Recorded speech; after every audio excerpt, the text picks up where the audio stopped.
बिस्मिल्लाहिर्रहमानिर्रहीम। अस्सलाम वालेकुम स्टूडेंट्स, वेलकम करता हूँ आपके अपने चैनल के नर्स में। जैसे कि आप लोग जानते हैं, पिछली वीडियो में हमने स्टार्ट किया था nucleic acid structure and organisation. Doctor Mohammad Nabi sir के इंपॉर्टेंट केम्यू न्यूज़ स्लाइड है। पिछली वीडियो में पिछले लेक्चर में हमने पढ़ा था न्यूक्लियोटाइड तक, और आज हमारा आगे लेक्चर है इसी टॉपिक पर, न्यूक्लियोसाइड पर। तो पिछली वीडियो में हमने बेसिस एंड न्यूक्लियोटाइड पढ़े थे, तो मैं थोड़ा सा दोबारा रिवीजन कराना चाहता हूँ कि बेसिस हमारे पास कहाँ पर होते हैं, न्यूक्लियोटाइड में। और न्यूक्लियोटाइड हमारे पास बेसिक यूनिट है डीएनए का, यानी कि न्यूक्लियोटाइड कंबाइन होकर डीएनए बनाती है। और डीएनए कहाँ पर होते हैं, क्रोमोसोम में होते हैं, और क्रोमोसोम न्यूक्लियस में होते हैं। ओके जी, तो न्यूक्लियोटाइड में बेसिस होते हैं। तो बेसिस टू टाइप्स होते हैं, प्यूरिन्स और पायरिमाइडिन्स। प्यूरिन्स हमारे पास फिर मज़ीद 2 एग्जाम्पल है प्यूरिन्स का, adenine and guanine. Adenine DNA में भी होता है, आरएनए में भी होता है। गुआनिन भी डीएनए में होता है, आरएनए में भी होता है। इसके अलावा हमारे पास सेकंड टाइप जो होता है पायरिमाइडिन, सिंगल रिंग स्ट्रक्चर है, और हमारे पास इसका एग्जांपल है साइटोसिन, यूरेसिल एंड थायमिन। लेकिन यहाँ पर ये जो यूरेसिल है ना, ये आरएनए में होता है, और थायमिन सिर्फ डीएनए में होता है। सिर्फ ये फ़र्क है प्यूरिन एंड पायरिमाइडिन में। Okay, purine double ring structure है, पायरिमाइडिन सिंगल रिंग स्ट्रक्चर है। ओके जी, ये तो हुए बेसिस इन न्यूक्लियोटाइड। अब मजीद न्यूक्लियोटाइड किन चीज़ से बना है, ये तो हुए बेसिस सिंकड़ हमारे पास जो होते हैं शुगर से। जी हाँ, शुगर से भी बने होते हैं। यहाँ पर आप देख सकते हैं basis plus sugar and phosphate, तो ये हमारे पास न्यूक्लियोटाइड बनाते हैं, और न्यूक्लियोटाइड डीएनए में होते हैं। इसके अलावा यहाँ पर न्यूक्लियोसाइड, अभी हम आगे न्यूक्लियोसाइड पढ़ने वाले हैं। न्यूक्लियोसाइड और न्यूक्लियोटाइड में क्या डिफरेंस है? न्यूक्लियोसाइड में सिर्फ ये डिफरेंस है कि यहाँ पर नाइट्रोजनस बेस भी होता है, शुगर भी होता है, लेकिन फॉस्फेट नहीं होता। जैसे कि अमूमन न्यूक्लियोटाइड में फॉस्फेट होता है, 3 चीज़ें होते हैं, नाइट्रोजनस बेसेस, शुगर, फॉस्फेट। लेकिन न्यूक्लियोसाइड में यहाँ पर सिर्फ फॉस्फेट नहीं होता, बाकी वही न्यूक्लियोटाइड होता है। तो न्यूक्लियोसाइड का थोड़ा सा नाम भी इस तरह का होगा, एडेनोसिन। जैसे कि आप लोग यहाँ पर देख सकते हैं एडेनोसिन, और वहाँ पर न्यूक्लियोटाइड में हम क्या नाम लेते थे, एडेनिन। तो एडेनोसिन हमारे पास न्यूक्लियोसाइड होता है, और डीऑक्सीथाइमिडीन भी न्यूक्लियोसाइड होता है। न्यूक्लियोसाइड में सिर्फ ये फ़र्क होता है कि फॉस्फेट नहीं होता। और आप देख सकते हैं यहाँ पर कि वही एडेनिन डबल रिंग स्ट्रक्चर है, और यहाँ पर वही थायमिन है, सिंगल रिंग स्ट्रक्चर है। तो ये हमारे पास कुछ डिफरेंस है, आप लोगों को ये ज़रूर याद रखना होगा। Bases attach to the carbon number 1 of the sugar.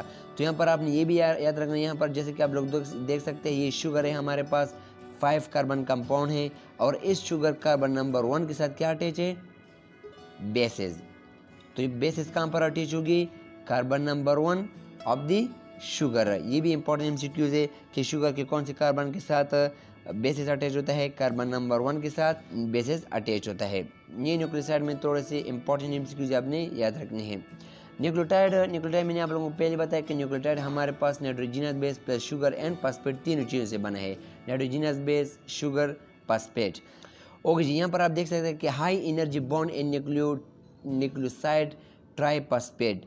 आप लोगों को ये चीज़ याद रखनी है कि जहाँ पर भी फॉस्फेट बॉन्ड के बारे में बात की जाए, कौन सा हाई एनर्जी बॉन्ड है, तो हमारे पास ट्राइफॉस्फेट वाला बॉन्ड, ये अपने याद रखने हैं। एटीपी हमारी बॉडी में मसल्स में होती है एटीपी, और वो ब्रेक डाउन होती है इनटू स्मॉल कंपाउंड, फिर हमारे बॉडी में एनर्जी जनरेट होते हैं। तो ATP is the currency unit in our body, तो ये आप लोगों ने याद रखना है। ओके जी, यहाँ पर डिफरेंस है in the DNA and RNA. क्या डिफरेंस है?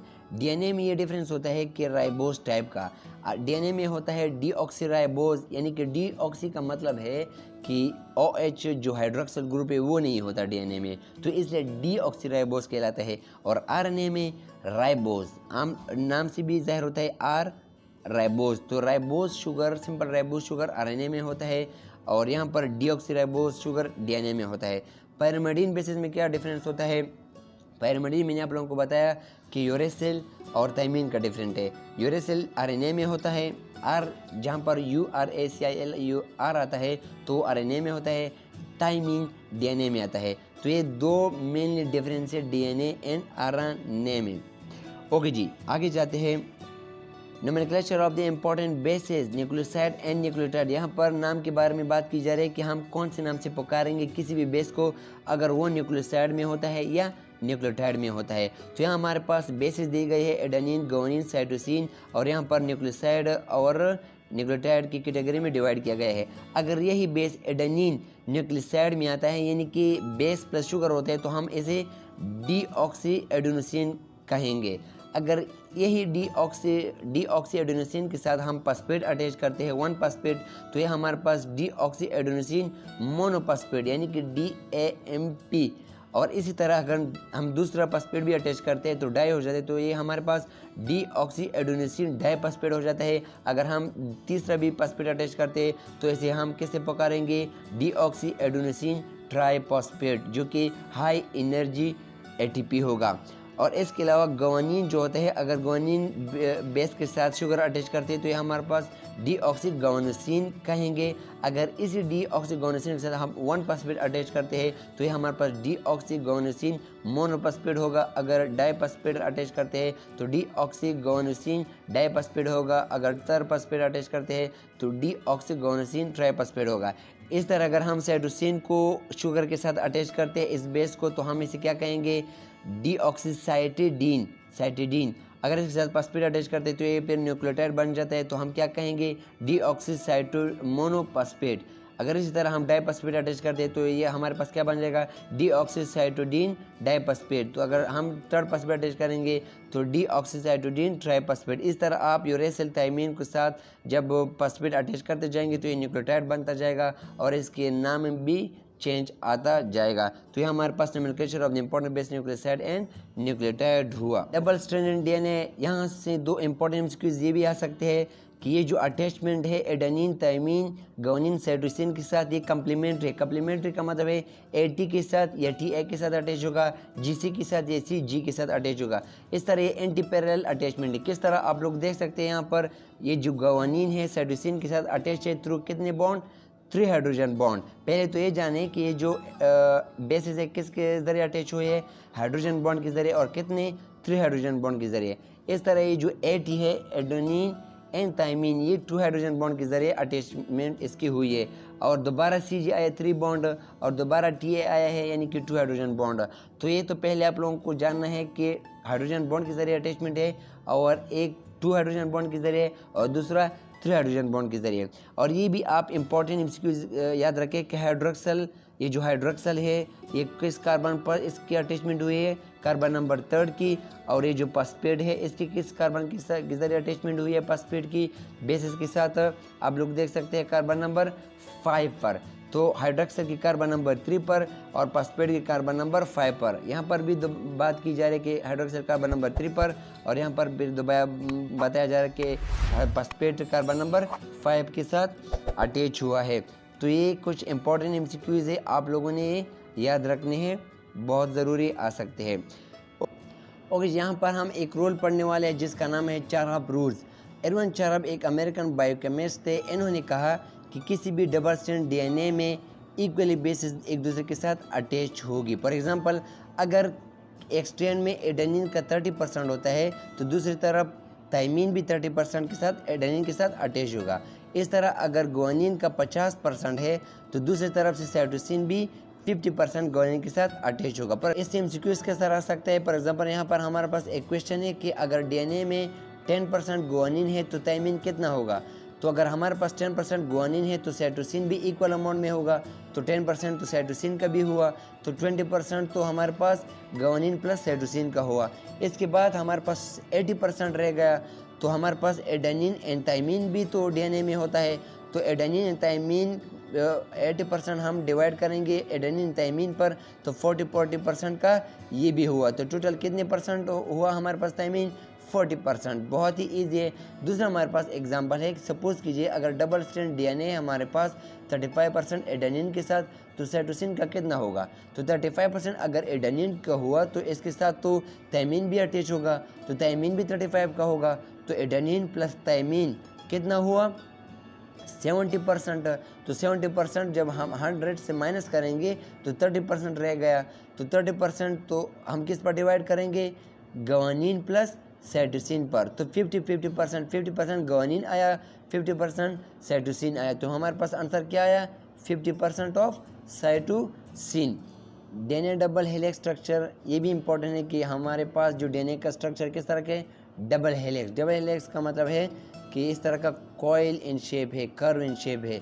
इस तरह का हमारे पास 2 टाइप ऑफ ग्रो है, यानी कि जो स्पेस है major groove, minor groove. Provide band extend for the regulatory protein. Protein को क्या प्रोवाइड करती है? बाइंडिंग अटैचमेंट के लिए एक साइड प्रोवाइड करता है। डीएनए डिनेचरिंग का मतलब है कि थ्रू हीट हम डीएनए को डिनेचर करते हैं। फॉर एग्जांपल अगर हम डीएनए को हीट दे दें तो ये डबल स्ट्रैंड डीएनए हीट के ज़रिए सिंगल स्ट्रैंड डीएनए में कन्वर्ट होगा। और ये सिंगल स्ट्रैंड डीएनए को जब हम लेते हैं पीसीआर मशीन में, PCR machine polymerase chain reaction एक प्रोसेस है जिसमें हम एक मशीन में डीएनए को डालते हैं और फिर वही एक डीएनए को मज़ीद कई कॉपी बनाती है पीसीआर मशीन में। जैसे कि फोटोस्टेट में हम एक पेपर को डालते हैं तो कई फोटोकॉपीज़ आते हैं उस मशीन के ज़रिए। इस ज़रिए अगर हम हाइब्रिडाइजेशन प्रोसेस करते हैं, हाइब्रिडाइजेशन भी एक प्रोसेस है जिसमें हम डीएनए को डिनेचर करते हीट देते हैं, फिर उसको 2 स्ट्रैंड डीएनए में कन्वर्ट करते हैं। अगर हम उससे चाहे तो फिर दोबारा कंबाइन करते हैं, हम जो भी हमारा डिज़ायर डीएनए तो वो हमारे पास हासिल होगा। तो ये हमारे पास डीनेचरिंग करते हैं और फिर उसके बाद रीनेचरिंग करते हैं, कूलिंग यानी कि दोबारा कूल करते हैं। तो दोबारा यही डीएनए सिंगल होने के बाद डबल डीएनए स्ट्रक्चर में हम कन्वर्ट कर सकते हैं। तो पीसीआर मशीन के ज़रिए और हाइब्रिडाइजेशन प्रोसेस के ज़रिए। न्यूक्लियोसोम एंड क्रोमेटिन ये क्या है और इन दोनों में फ़र्क क्या है? पहले हम क्रोमेटिन को पढ़ते उसके बाद न्यूक्लियोसोम इजी हो जाएगा। फ़र्ज कीजिए हमने न्यूक्लियस से क्रोमोसोम लिया और क्रोमोसोम के एक क्रोमेटिड जो आम पार्ट है उसको लिया, कट किया, माइक्रोस्कोप में देखा। जब माइक्रोस्कोप में देखा तो इस तरह का दागानुमार स्ट्रक्चर सामने आया, तो इसको हम क्रोमेटिन कहते हैं। और ये गोल गोल इसमें क्या होते हैं? ये हिस्टोन प्रोटीन होते हैं, बाल की तरह गोल होते हैं। और टोटल हमारे पास यहाँ इसके 5 टाइप्स डिस्कस किए हैं, H2A, H2B, H4, H3, H1। ये हमारे पास हिस्टोन गोल किस्म के प्रोटीन है और इसके इर्द गिर्द डीएनए होता है और यही हमारे पास क्रोमेटिन होता है। फिर न्यूक्लियोसोम क्या होता है?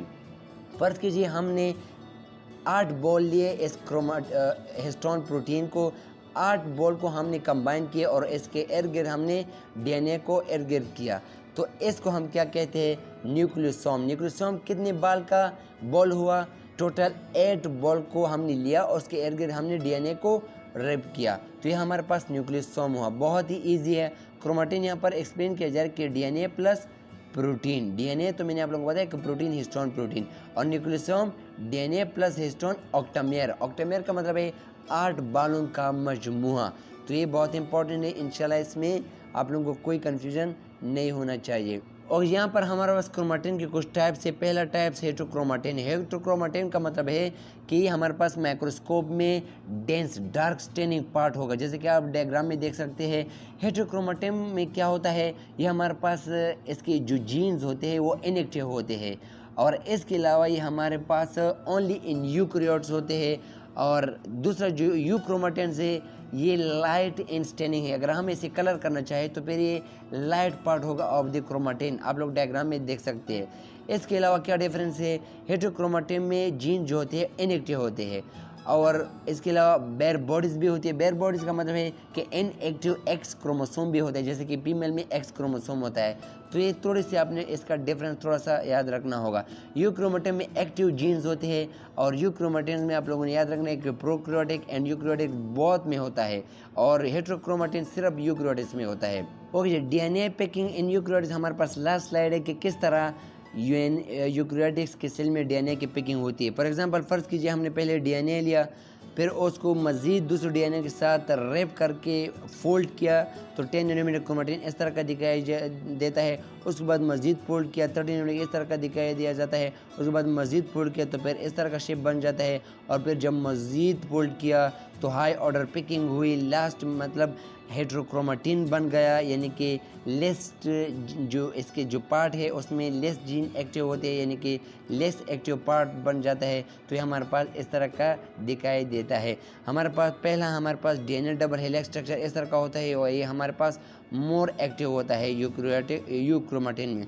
और जब हम पैकिंग करते जाते तो फिर लास्ट वाला हेटेरोक्रोमेटिन बन जाता है, तो ये हमारे पास लेस एक्टिव पार्ट बन जाता है डीएनए का, यानी कि हाईली ऑर्डर पैकिंग डीएनए बन जाता है। तो ये हमारे पास लास्ट स्लाइड। तो उम्मीद करता हूँ कि आप लोगों को वीडियो पसंद आई होगी। इंशाल्लाह हम मज़ीद इस तरह के इंपॉर्टेंट लेक्चर अपलोड करते जाएंगे ताकि आप लोग अच्छा जीपीए हासिल कर सके अपनी बीएस नर्सिंग प्रोग्राम में। तो मज़ीद इंशाल्लाह वीडियो अपलोड करते जाएंगे। अपना बहुत ख्याल रखिएगा, अपनी फैमिली का भी, मेरे चैनल का भी। अल्लाह हाफ़िज़।